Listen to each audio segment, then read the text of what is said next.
This is Cadesport, the most exciting and dynamic platform we've seen in a long time. I'm so excited about this. Making my debut on one of these CVR World Cup broadcasts. Absolutely thrilling stuff. Can't wait. I've ridden one, but I haven't actually commentated on one. So absolutely looking forward to this. 3 activity playlists we've got for you this evening. Look at this. Race 1's hilly. That's on Lake Ben. Now that is one of my favourite. The scenery is absolutely beautiful. Race 2 is, again, it says hilly. I would not think it's that hilly. It's the Cape Kart Aurora. And if you haven't done one of these kart tracks, they are fantastic. Great for crashing because they've got lots of bends. And Cape Peak has got quite a few as well. Down the bottom there, back to natural scenery. All to look forward to. I've ridden all these courses. They are absolutely fantastic. Now we have 8.5 kilometres in the first race, 3 in the second, and 8.6 kilometres in the third race. So you're looking at 16, 17, about just over 20 kilometres of racing in varied conditions. Most of the hills on these courses are not too steep, so you'll be fine there. The players have power-ups as well. There are different power-ups in different races. So we have race 1. There's a couple of power-ups there. While active, your weight is decreased. That lasts for 20 seconds. There's 2 of those in race 1, I believe. And in race 3, you've got these little lazy boy sections. I'm sure lazy girls as well, where your power is 421 watts, whatever you do for 20 seconds. And I think they've got 3 of those in race 3. Nothing in race 2, where I think they'll be so concentrated on the bends that they won't have time for power-ups. And having ridden these courses, I can tell you, I think that probably is about right. So, all to look forward to, 53 seconds countdown. And of course, with Cade, you can warm up. You can see a rider here warming up. And what happens is, literally seconds before the start, you get transported, this is your rider, to the start line. So the start line actually sort of forms itself very suddenly. Just before the start of the race, as we see one of the riders, Tim Fulford, warming up here. And I see Kay Thompson's in there. She won my race last night. She did very well. So well done, Kay, if you're listening. Great to have you back. Erhan as well, who was watching us last night, actually. So good to see you too, Erhan, in there. 34th out of 43 in the warm-up. Who else have we got in that we might recognise? Oh, Vanessa Moran's in there, I see. And look, you can see the riders now lining up. 2 seconds to go. Now they're all silhouetted at the moment. That means you can ride through other riders, but they'll suddenly go solid. And from there on in, you've got to work your way around other riders. And Lucia is off the front in that Belgian kit. The Italian, Lucas Snyder, I think is. No, sorry, that's not his second name. I do know his second name. Lucia Chiassa, that's it. I was going to say, I knew that, and it all went blank. Fascinating to know why wears that Belgian kit, the Italian. 2 of the great cycling nations in the world, of course, and so many, 4 of the 5 monument races take place in those 2 countries. And Rennie Valdez. Now they're all moving over here to the left-hand side to take the inside line, and Lucia was a little bit slow doing that. It is better to take the inside line. It depends whether or not you've got the autopilot on. It'll do it automatically, but if you're on steering, you have to do it for yourself. And I think Lucia's lost a little bit of ground there as the pack begin to catch up.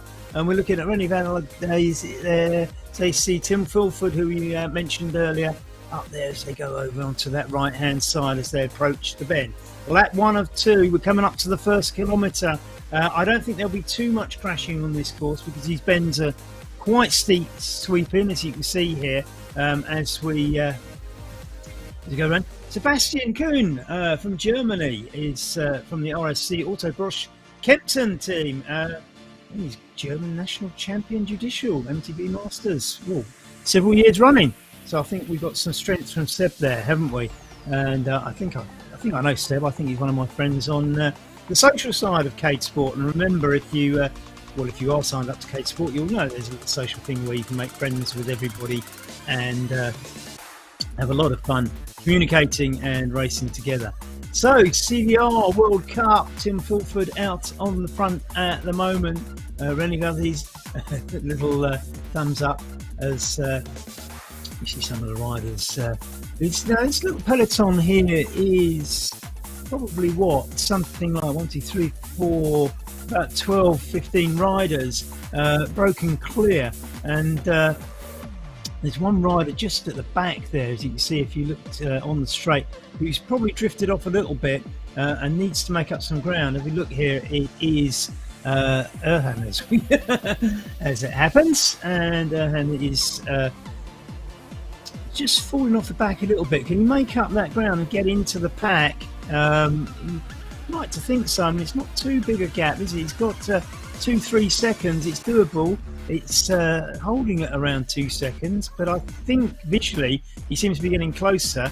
I think it's going to come down to the 1 second point. It is there, and he's back on by the looks of it. He's using a power up, you can see there, and that power up is taking him back. It's just run out now, and the power up getting him back into the in contention. A few power ups being used there. You can see people using up that first power up, and they are still on the flat. No, they're on the hill, so I think people are using that, yes, using the power-ups on the hill, which seems to be a tactic. There were plenty of them there. I guess if you can see the other riders, you know everybody else is doing it, you've got to respond and make sure you don't get left behind. This certainly looks like Timothy Term is pulling off the front a little bit. You can see it's strung out there. That hill's had an effect. Timothy Term now, a little bit about, probably about 1 second gap, I'm guessing, back to Tim Fulford. But look how strung out it is. There's probably only 6 riders in this group who pulled away from the others, and that does make for an interesting point now, because these 6 might well be contesting the whole thing.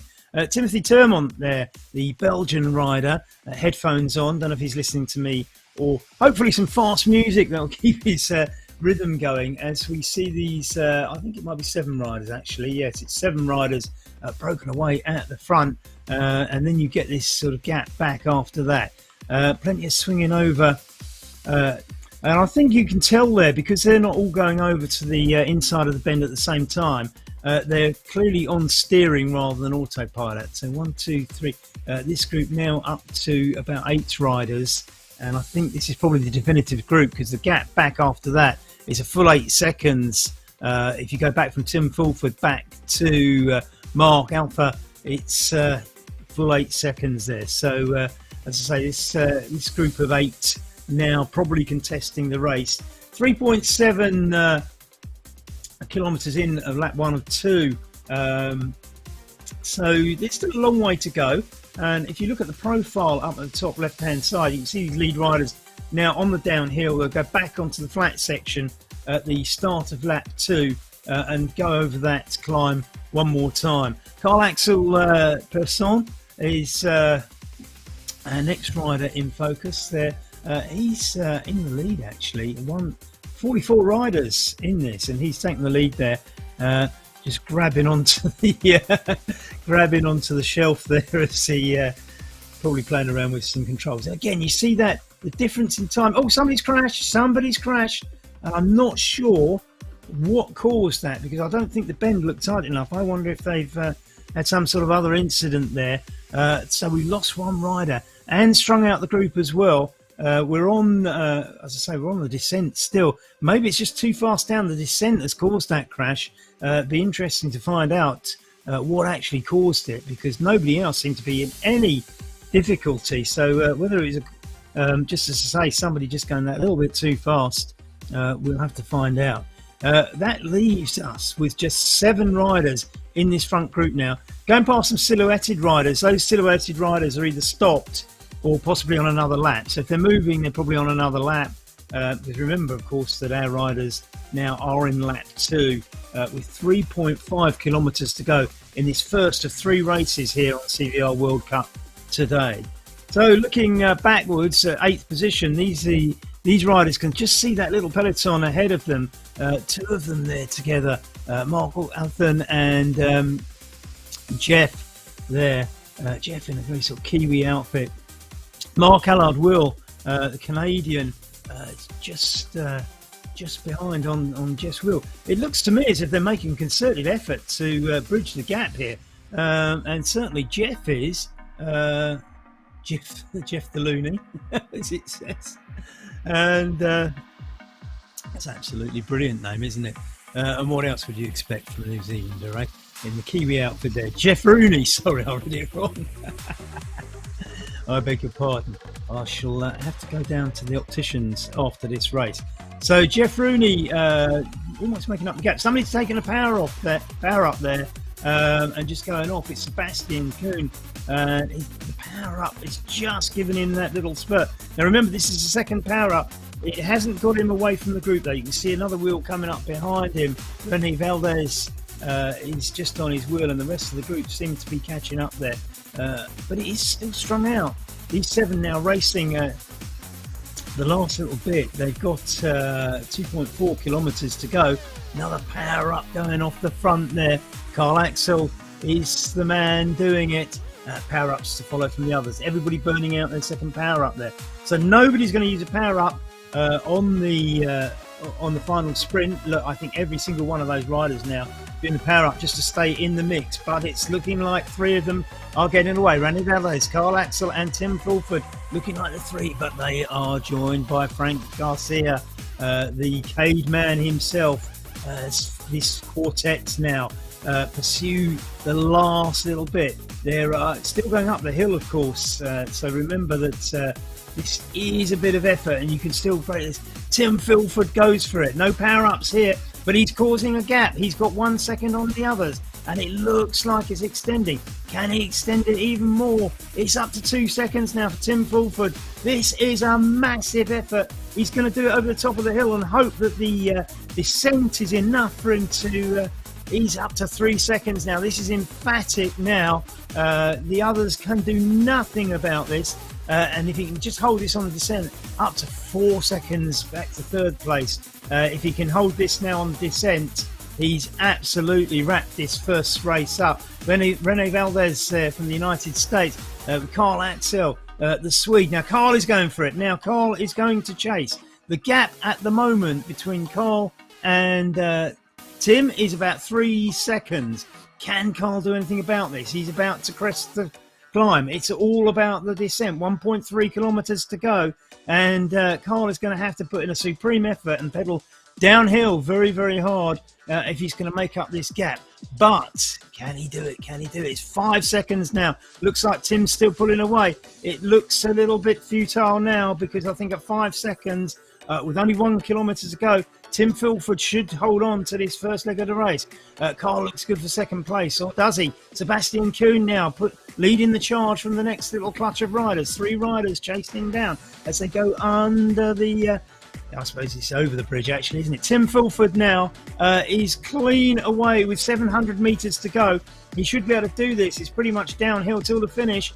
Carl has got a good 2 seconds though on Sebastian Kuhn in the bunch. Somebody's got a power up left. Somebody there. It's Frank Garcia. He saved one till late on the downhill, trying to make it count, but I think he's stuck with stuck in the trio that he's in, so it's not going to count. Tim Fulford now 300 metres before glory in the first race. He'll be able to see the finishing line any moment now as we come round this sweeping bend.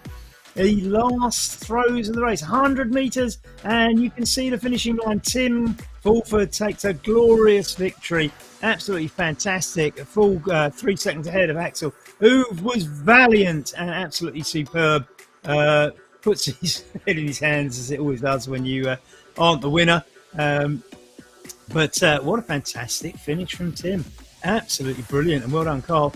And look at that. It's still tussling for the minor places. Rene Valdez settling there for... I'm not sure where he is, actually. Anyway, there's a settling for position. Now, the riders will be transporting themselves over to the second race now, and you can see people disappearing off the... this is the Thompson family in those yellow jerseys, Kay and Dean, who counts himself as Homer. So these people will be transporting themselves... I'd say Dean 9th and Kay 10th. Great little family finish there. Jeff the Looney, it did say the Looney. See, Jeff Rooney the Looney. So great. Lucha did well at 5th. Timothy Termont, the Belgian, in 4th after Frank Garcia, of course. Sebastian Kuhn from Germany, 6th. Rene Valadez, 7th. Jeff Rooney, 8th. Homer, Dean Thompson, Kay Thompson. They're a great little family cycling team, aren't they? Mark Allard World from Canada, 11th, and Rebecca Bertram from Denmark in 12th place. And look at the time gaps here. Not quite, but about 45, nearly a minute back to 12th place. Tim Fulford well away, 3.196 seconds ahead of Carl himself. Almost a second in front of Frank, but then the gaps start getting a little bit bigger as we go down, and people came in dribs and drabs. Now that's race one. Well, if we've got two more of those to come, this is going to be an absolutely thrilling session. Can't wait. Now this Aurora, I have to say, I rode this the other day, and I've put a little preview of it up on my own West London cycling website. I thought this was awesome. I love these kart courses. I've done a couple now, and I will do the rest. They are basically set out on go-karting courses. And where they get really, really interesting is because they have so many bends that you're forced to negotiate the bends rather than just go for pure power. Now, if you look on the right-hand side of race 2, you'll see there's a profile there. There's a map. You can see where the bends are. This one's not as sweeping as the straightforward kart one, which has much tighter bends than this. But I think this one it's tight enough for crashing, but not as tight as one of the other ones, the Cade kart one. Now you will see the profile underneath. You see there's a couple of dips and then a hill at the end. It rises. This is set in what I can only imagine sort of its equivalent of a parking lot or something like that. We see the warm up here. And nice little crash there. That's what we want to see. That's what we want to see. Getting there, lining up on the start line now, all set to go. This is going to be great, isn't it? I can't wait. This is going to be crashes galore. Off they go. Silhouetted at the moment, and already the first rider off. Too eager, crashing already. And look at this. It is Crash City. And the one person, it's the Kiwi, isn't it? He's stayed up. If you stay up, you can win these, believe me. And another crash there as we see more and more riders just crashing by trying to race around these bends when actually the skill is to stay up. Now, I'm fascinated. There's not too much steering going on here. I think it's, there we go. Finally. And Timothy Thiem, the Belgian, now is in first place and immediately crashes, which probably means about to lose that place, and maybe not actually. Stays up.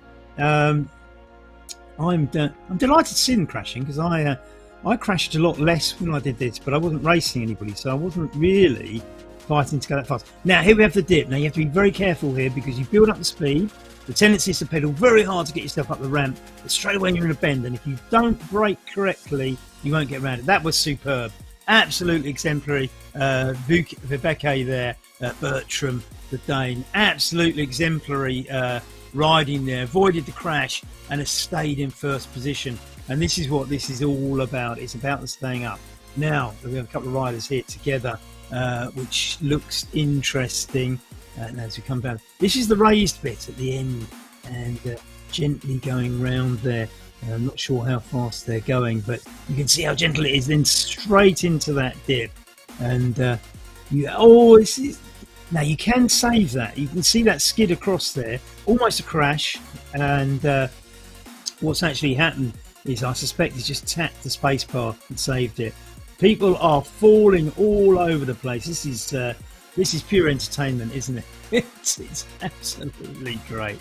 As we watch this rider, it's as soon as you're about to compliment and say they did brilliantly, they hit the next one. That was Casey Shum in that instance, and I think we're still following Casey, aren't we?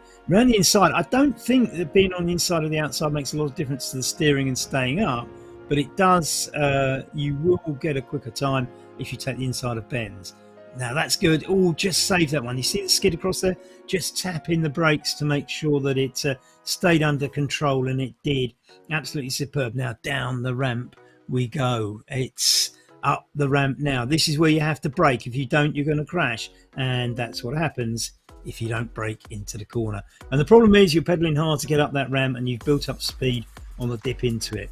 Absolutely beautiful the way they've constructed this course to make it so exciting. Carl Axel Persson, the Swede there, now tightly around that bend, just arrests that little skid as it comes out of it. Another bend to go up into the raised section at the end of the lap. It's lap 2 out of 4, remember, on the inside here, staying gently, hugging that bend down into the dip. Remember, you have to take care coming out of this. He goes on to the bend and negotiates that fantastically. Straight into another one. Got to be very, very cautious here. Tendency to accelerate out, but these bends come thick and fast. I think he's making ground up on the riders in front, though. One on a different lap because they're silhouetted. So I wouldn't read too much into that. The first one we're going to overtake is the silhouetted one. Carl now in second place behind Casey Schum, of course. And it's a question of whether or not he can catch Casey. There's only 1 second in there. We should be able to see Casey ahead. Yeah, we can. Sorry, that's Carl, isn't it? So I say 3 seconds. Oh, I see Carl's in the lead now.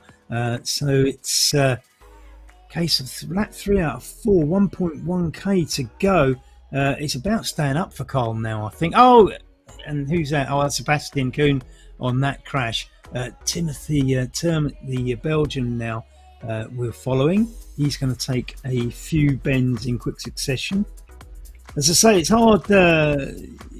You have to be careful about who you're sort of chasing. You can see the rider in front of Tim there is silhouetted, which means on a different lap. Timothy Termet. So it's round the bend, very, very cautiously, takes the inside again. Being overtaken, but I think that's a silhouetted rider, so that's not going to bother him too much. It's all about the rider in front, which is Sebastian Kuhn. 6 seconds ahead. Carl now is a good 2 seconds ahead of Casey Schum and looks set to win as he goes on to lap 4 of 4. He's only got 700 metres to go. Carl could be in for the win here. Casey Schum just 1 second behind. One fall could lose Carl Axel this race, so he's got to be absolutely clinical about his bends. Down here, he's got 1 second still on Casey. Up he comes. Can he get around this one without falling? Yes, he can. He's only got 600 metres to go. You'll notice that 600 metres doesn't disappear anything like as fast as in the other race because they're just not doing the speeds, are they? Hugging the inside. And he's now got 6 or 7. I think Casey must have fallen because he's got 6.7s on Casey. I'm guessing there's probably about a 4 second delay, but of course you have to accelerate as well, so you'll lose more than 4 seconds on a crash. So Carl just needs to stay up to win this. I think he's got 300 metres to go, but it's not dead cert. He's got another one of these dips. No need to power your way out of this one, Carl. You've got it made if you play it cool. He takes that bend with aplomb round the next one. He's only got 200 metres to the finish. Another one of these tight bends, a right-hander this time. They come in quick succession though, so you can't eat up too much. He's got a bit of a straight. He's into the last 100 metres. Just over this, round this last bend. Oh, who we got crashing there? I think Carl's going to win. We've moved. Sebastian Kuhn is now up into second, so Casey's lost another place. And there we are. The victory salute, Carl Axel. Played it very, very cool and stayed upright.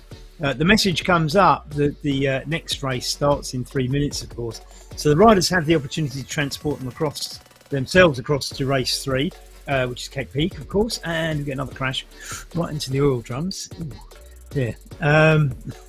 Thank goodness this isn't real life. No barriers here, of course. It's precariously raised tracks as we see another finisher, this time Timothy Termet, the Belgian. And here we have another one. People sitting up as they finish. I see back there. Oh, and another oh, look, that's a nasty corner. There's plenty of crashes there as we watch Rene Valadez come in for the United States. Oh dear, that was a slide and a half, wasn't it? It's fantastic. I think that's one of the Thompson twins. Actually, I shouldn't. That was interesting, wasn't it? That's Kay Thompson, I think, finishing there, wasn't it? I assume they're husband and wife. rather than Thompson twins. Anybody who's ever read Tintin books in the English-speaking world will know that Thompson twins, or Thompson and Thompson, were of course the two detectives from Tintin. In this case, Thompson and Thompson are of course Kay and Dean, who bills himself as Homer in these. So Sebastian Kuhn managed second place. Casey Schum with a fall, losing that second place to Sebastian. Timothy Termont from Belgium beating Vibeke Bertram from Denmark. Jeff Rooney, the New Zealand, picked Tim Fulford. Tim Fulford, the winner of race 1, of course. Renaud Valadez, Kay Thompson and Frank Garcia doing a trio of slots there for the United States, just beating Lucia Ilducha and Vanessa Mon, 12th. I think she's been practicing. Vanessa, have you been practicing? I reckon you have. She has access to these things and knows far more about these courses than I could possibly ever know. So well done, Vanessa. So on to race 3. Now, I love this one. This is Cade Peak. There's enough bends for some crashing. It won't be quite as much crash city as we were in the last one. 8.6 kilometres to go in this third race now. A medium difficulty course, and as I say, there's enough bends to crash if you try and push the race too hard. And you can see the profile on the bottom right hand corner of the screen. You can see the top half of it is much more sort of bendy and twisty, and the bottom half a little bit more straight. There is a hill right in the middle. Again, I don't think the gradients on the Cade courses are too difficult. But of course, under racing conditions, any gradient can be difficult. So don't underestimate that. 56 metres or 66 metres of climbing. Watching the warm-up, they're on the start line now. 7 seconds to go. And who have we got in here? The usual Carl Axel's still in there. Roger Larkin, I see, as they go off. And I'm not sure. 44 riders still in it, it says. So they're silhouetted at the moment. And straight off the front, it's Vibeke Bertram, the Dane, who's got 1 second on people in third, but I think this will group together. I mean, you're going back to Tim Fulford there. It's only a 3 second gap, but I think it's probably going to pull together into peloton. That said, there's a couple of these little bends early on that could cause enough crashes to thin that out. So we'll have to wait and see. Maybe the catch-up will be in the second half of the course. The bends are quite swinging. Now, you have to steer around this. You have to get in the middle here. If you hit those, if you hit the little logs at the side of the bridge, you'll be over. So, Erhan Kanalkila is in the lead at the moment, Turkish rider. And a little bit of a sort of squiggly chicane there. Oh, somebody crashed on it. There's 2 crashes on there. And you should be able to get through those if you steer right. So, I think somebody trying to steer around another rider probably was the problem there. This is thinner than I expected. I thought this would group into a peloton much more readily than it has. And what we've actually got is about 8 riders have pulled away from everybody else, which is kind of what happened in race 1. But I'm a little bit surprised here. I wouldn't have expected it to be quite the same. The 8 riders not quite in a group, and you can see that this is possibly... you see Dean Thompson at the back of the 8. It's probably not going to be 8 riders by the end of lap 1. We'll have to see. 8.6 kilometres of racing, and still up there in first place. Casey Schum just behind her, Vibeke Bertram, Frank Garcia, Vanessa Merhan, inspired by her 12th place in the last race, is now up with the main group. Carl Axel, the winner of that one, Jeff Rooney and Dean Thompson all in there. And Timothy Turner. Oh, we've had a crash. And that's 2 crashes. And this is how it thins out. So slightly more crashing than I expected. And I think this might be due to the pressure they're putting them on themselves to go fast. Now, this is the best bit of this course, the obstacles.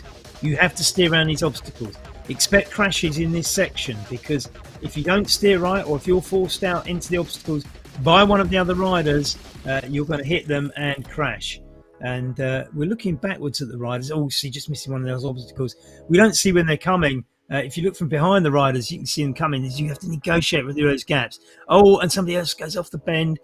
Now, the interesting thing will be, if this was a peloton, there'd be a squeeze there and people would be forced into these bollards. But this is where steering comes into its own on Cadesport. You need to steer around those. Now, these thin out about now, and they go down the hill. These are the last few, just negotiating around those rocks, and they will then shortly go downhill, and then they sort of kind of stop again because they're all on the main hill. So don't expect too many more. A couple more there. Mind you, we're down into Sebastian Kuhn back in ninth place there. Vanessa Merton is on her screens. She is first at the moment, and I think that's is that because of crashing, or is she overtaken her? And I must have missed that. So well done, Vanessa. Very inspired from 12th place in the last race. Probably took the obstacle. Oh, her hand's gone. This gives Vanessa clear air between her and the next rider. 6 seconds now. She'll take this. There's a long way to go, 6 kilometres to go. So we're over a quarter of a way through the race, but still 6 kilometres to go.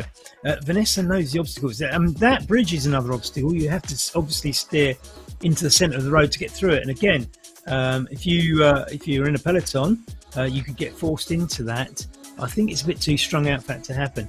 On the bridge above, you can see riders going over the top of that. That's because, as Erhan finishes lap 1, that's because the route crosses itself in places. Going past a couple of stranded riders by the looks of things, they don't seem to be moving. Several more there as well, so not quite sure what's going on. Somebody using a power-up now.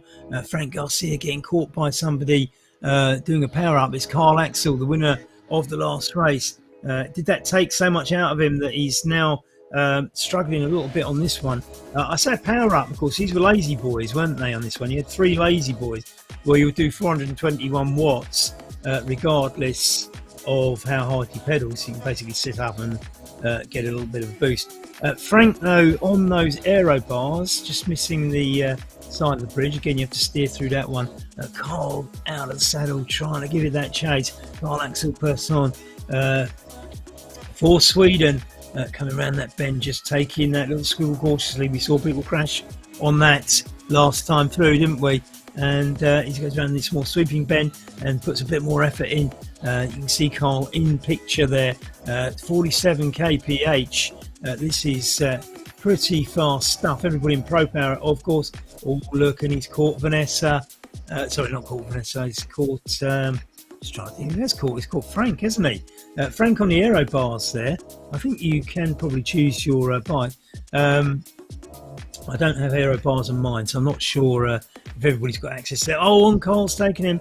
Frank just getting left there. Can Frank sit on his wheel and make the most of it? No, I think Carl's pulling away. Carl, obviously a strong rider, as we saw in the last race, up into second now as he takes Erhan. So Erhan and Frank now forming a little duo. They should work together and try and use the draft effectively. But Carl now is pushing hard to chase down Vanessa. 10 seconds is the gap. This is going to be about staying up. Now, of course, if you look where they're at, they're going to go up the hill in a minute. And guess what? The little obstacles are going to start. And if Carl doesn't do those as well as Vanessa, she's still in with a chance, isn't she? Now, here's Vanessa now. She goes around one obstacle. She knows the lines. She's sitting on that inside line. You can't sit on the inside line forever. But 9 seconds, Carl is catching. But I think it'll be a case of if Carl hits any of those bollards, see, that's why you can't stay on the inside line, because all of a sudden you get some that poke out onto the road. She's got around all of those with aplomb, absolutely doing that skillfully and superbly. Takes the inside line. Carl is still up though. The gap is down to 7 seconds. He's catching. Does he know these obstacles well? Does he know what he's doing? Has he practiced this course? The gap is coming down rapidly now. It looks like he's going to catch Vanessa. Looks like the obstacles have been no problem for Carl on this one as he goes, just past that one. Narrowly misses it. Through the middle of these ones, he should be okay. Needs to go either on the white line or to the left. It's great. He's got round the corner. I think he's negotiated most of them now, so there are a few more, but I think you can see Vanessa ahead. So it's out to 9 seconds actually. So maybe the obstacles have slowed him down a little bit. 9 seconds. This is still good for Vanessa. It's 3.4 kilometres to go, so lap 2 of 3. She's in with a chance, but Carl looks very powerful, doesn't he? And I think it's really, he caught up quite a lot, and then the obstacle slowed him down. So really, if Vanessa can keep a gap to the next time they confront the obstacles, she's got a shout. But Carl needs to press, and get that gap down. So we can see Vanessa. She's within his sight. Carl going for the double victory now. He's got his prey in sight. She needs to move into the centre of the road to avoid the sides of the bridges. This is where the steering comes in. Carl now hunting down his quarry as they go into lap 3. This is the end of lap 2. Vanessa in the lead, but it's only 2 seconds. She's out the saddle, pushing hard. Carl enters the final lap with her. Have they got any of the lazy boys left? Can Vanessa make it work for her? We don't know how many they've used, I don't think. And it's... mind you, that gap's not really closing a lot. Vanessa's working hard. And there's a couple of stranded riders there, not quite sure why. Those guys must be on another lap. They were moving, but they're silhouetted, so they're not on the same lap. This gap, Vanessa's out to 4 seconds. She's pulled out 4 seconds. This is amazing. Maybe she used one of the lazy boys when we were looking elsewhere. As she takes that bridge, avoiding the logs at the side. And she's got a 6-second gap on Carl now. That gap, maybe Carl's pushed himself too hard trying the catch. If Vanessa can get through those obstacles with this sort of gap, I think she can win it. This is absolutely phenomenal. Carl, the winner of the last race, tries that little slippery chicane bit. But Vanessa now, 7 seconds is a good lead with 2 kilometres to go. We can see Carl behind. It's exciting stuff. It's a split screen now. You can see Carl. He can see what he's chasing. Vanessa needs to press a button B and look back and see where Carl is.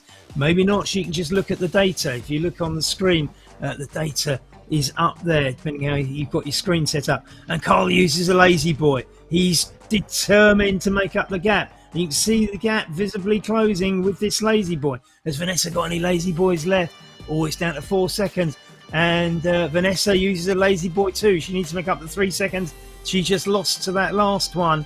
And it's sticking at 4, which is very, very in the balance now.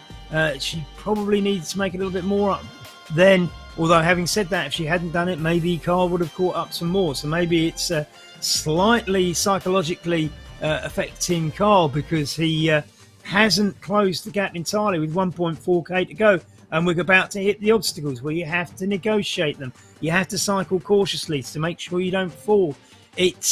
That's 5 seconds. Vanessa has got an extra second now as come into the last 1.3k. Carl negotiating the obstacles, and this is it. You have to focus on the obstacles at this point. The gap is 5 seconds still. It's a case of can it? It's still 1.3 kilometres. I suspect Vanessa's looking at the distance, wondering if it ever comes down. 1.1 kilometres now. Carl going through his obstacles, only just misses that one. Gets through again cleanly, but there's a bend straight away. Some more obstacles for Carl as he goes round the bend. Here come the obstacles. He glides. Oh, it's very, very close. He's only just missing them, which is kind of fine. But the gap is now 7 seconds. I think Vanessa knows how to do these obstacles. Oh, no, I'll tell you a lie. It's 3 seconds. Sorry. Carl is closing that gap. There's only 800 metres to go. Vanessa needs to absolutely charge. But Carl himself is being caught by Timothy Turmett. Oh, Timothy too eager to catch Carl. And I think Carl secured second place with that. Carl's still got 700 metres to go and 3 seconds behind Vanessa. Vanessa can get the win here, but it's going to be very, very close. And she's needing to put some power in. 3 seconds with 600 metres to go. She could still lose this, but it's out to 4 seconds. Carl now pressing hard, but he's being chased by Jeff Rooney on this occasion. Absolutely phenomenal stuff.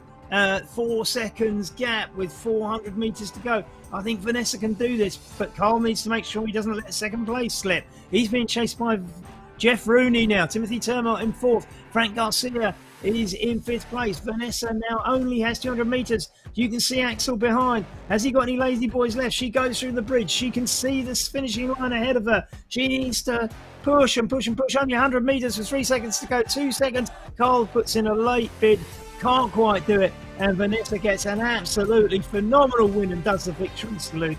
What a win, well done. Round of applause from Carl's avatar there. Timothy Termott taking third spot. Wow, what a race, absolutely fantastic. Can't fault that, Vanessa, very well done indeed. Superb riding. As we see others coming in, Sebastian Kuhn now in for 5th place, the German, and that was absolutely phenomenal, wasn't it? Puts his head in his hands, but a great race anyway. Frank still on his tri-bars, also puts his hands on his head. So does everybody just adjust their helmet when they get there? Her hand's going to roll in next after a valiant ride, and does the same little gesture. Dean Thompson and Kay Thompson coming in as a duo, or I think there might be a little bit of a gap between them. Dean taking the earlier slot out of the Thompson twins. That's what I'm going to call them. I hope they're not too insulted there. They seem very nice, actually. I've communicated with them on Strava, and they seem a very nice couple, actually. And isn't it great to them riding around together like this? Kay's just lost the place to Lucia by the looks of things. So I know she takes it back. Look at that power. Absolutely phenomenal. Kay's in a good vein of form, a rich vein of form at the moment. Vibeke is next to Vibeke Bertram from Denmark, and Casey Schum, United States, I think he's taking that as quite a leisurely finish, not looking like he's too bothered about Tim Fulford making up any gap, because there's a good clean 5 seconds between them, and Tim rolling in similarly under no threat, I think, from the next rider, who is full 45, quite a long way behind, actually. So which is as I say, there's quite a long way back to all these riders now, isn't there? So Turkish rider here coming in with just 500 meters to go. Stunning graphics as ever on this course. Absolutely love this course. I think it's plenty of bends, and all the obstacles make it so interesting. And we saw that, didn't we? Not quite as many crashes on the karting course, of course, but nevertheless, for an outdoor course, absolutely phenomenal. Just coming up to the bridge now. Need to get off that white line, move to the centre of the road to get through the bridge, and that's done absolutely perfectly. Finish line in sight, and now with 12 seconds back to Lorraine, I think it's a fairly safe bet that Ugert is going to finish safely. So that's it. More stunning scenery. Look at that. Absolutely fantastic. And there we have it. Vanessa, queen again. Carl Axel's hander person. Wow, did you put some effort in? It wasn't enough on the day, though. Great racing in the race before, of course, from Carl. Timothy Termont, the Belgian. Jeff Rooney from New Zealand. Sebastian Kuhn in 5th for Germany. Frank Garcia is 6th, Erhan 7th, and the Thompsons did actually come in together. I thought they didn't. Oh, that's right, yes, because Kay did that big spurt, didn't she, at the end to beat Lucia, and he finishes 10th. So the Thompsons finishing it as a duo. I think Kay should just make tandems and just put them on tandem, really. That would work out much better. Vibeke Bertram after that. Absolutely phenomenal racing. So race 1, Tim Fulford, Carl Axel person, 3 podiums in 3 races. It's probably a top racer of the day, but nevertheless, Tim Fulford emphatic in race 1. Frank Garcia put up some great performances. Casey Schum did well in race 2, but unfortunately crashed and blew it a little bit. Timothy Termont gets a mention in race 3. Vanessa Mahan, wow, that was phenomenal, Vanessa. I take my hat off to you, chapeau. This has been absolutely fantastic. This is World Cup CVR racing on Cadesport, the most exciting platform around at the moment. And I don't know if you've got any highlights or anything like that to do, but if not, I think it's probably time for me to wrap this up. But I don't want to go. It's just fantastic, isn't it? Absolutely. You know what? I think I probably do need to wrap up, because I think my throat needs some liquid refreshment after all that excitement. Hope you've enjoyed it as much as I have. I'm sure those of you who raced have had a thrilling time. This really is the platform of the future. We'll be back on Thursday, by the way, so there's plenty more to come this week and more racing on Saturday from World Cup CVR on Cadesport. We'll see you then. Bye.